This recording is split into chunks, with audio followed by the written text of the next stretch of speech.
Hi, I'm Carl Azus. Thank you for taking 10 minutes out of your Wednesday to watch our show. First topic, is the Omicron variant of coronavirus our ticket out of the worldwide COVID pandemic? That is a question that epidemiologists around the world are asking. To be clear, no one knows yet. Omicron is a mutation of the virus. More of those can emerge, and they could be worse or better. But there's hope. A British expert on infectious diseases says all viruses try to become endemic, meaning they mutate into something that's regularly found among people, like the flu virus. Several viruses have done this before. They evolved into less severe versions of themselves and eventually became some of the annual colds and influenzas people get. When it comes to Omicron, it is less severe than other variants of COVID, like the Delta strain. It's still possible for people to be hospitalized with Omicron, but it's far less likely, and many who catch it have no symptoms at all. One downside to Omicron is that it's incredibly contagious. It's likely to infect more people who are exposed. But even that has a silver lining, because health experts say that can provide natural immunity to COVID, and they say immunity induced by vaccines can help protect people as well. What remains to be seen is what COVID-19 does next. Will it continue to change into something less severe that becomes a less dangerous part of our lives, or will a potential new strain of COVID be worse and trigger new health restrictions?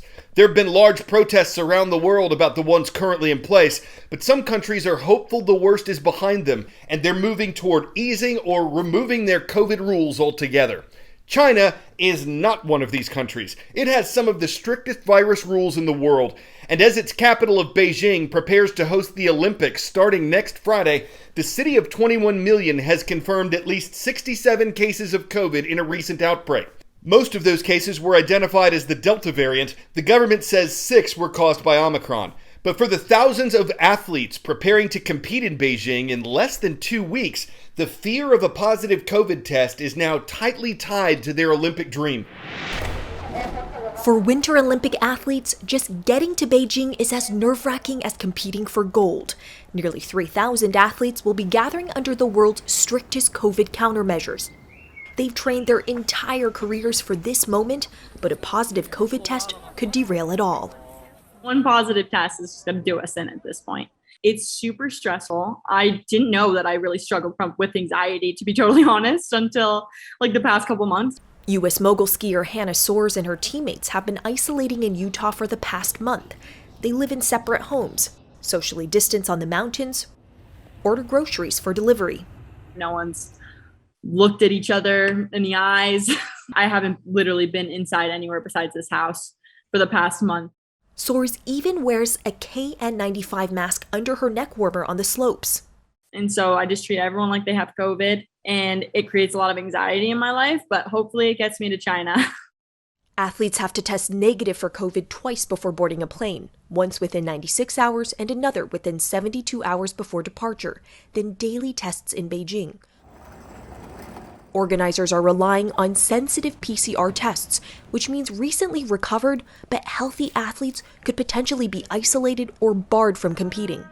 They've gone to the public health extreme. That test is so sensitive, it is merely picking up remnants of the virus. You are not contagious to anyone else. Organizers aren't taking any chances. The host country is sticking to its zero COVID policy, where just one case can trigger lockdowns and mass testing.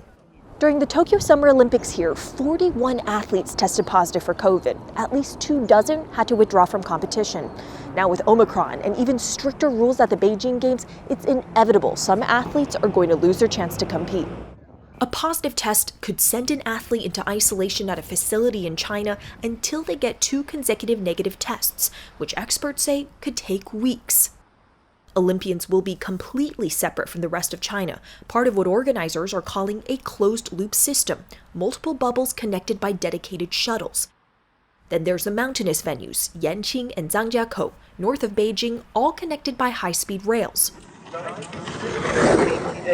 British skeleton racer Laura Dees was in Yanqing last fall for training. Everything that we did, training, eating, sleeping was all within this bubble. But it felt incredibly organized. Ahead of the games, she's self-isolating in the UK and getting creative training without a gym. While Dees knows what to expect in Beijing, it's the next few days that are the most tense. I've jumped all of these hurdles over the past few years to get to this point, and I'm just trying really hard to do all the right things now so that I can get to Beijing safely without COVID. For athletes this year, just stepping foot into the Olympic bubble will be a victory. Selena Wang, CNN, Tokyo. 10-second trivia.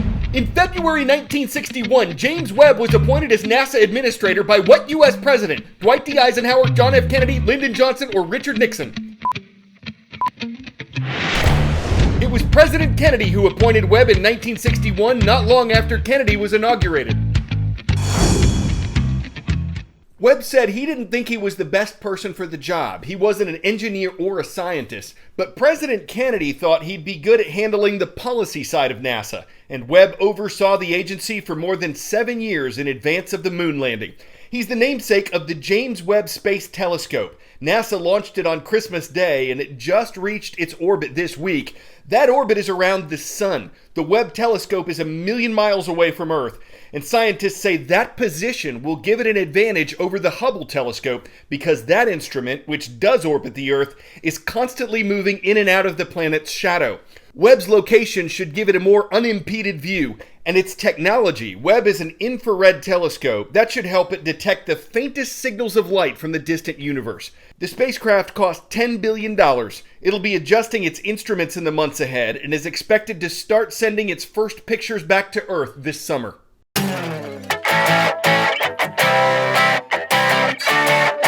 In terms of people working for it, Walmart is the largest private employer in the United States. It has 1.5 million employees in America and a total of 2.2 million working for the company worldwide.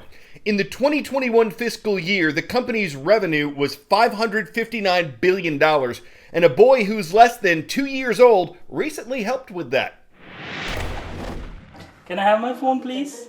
He's like a little king on his throne, a throne of boxed furniture he somehow managed to order from Walmart, totaling $1,786. No wonder his dad added the tagline, "I love shopping."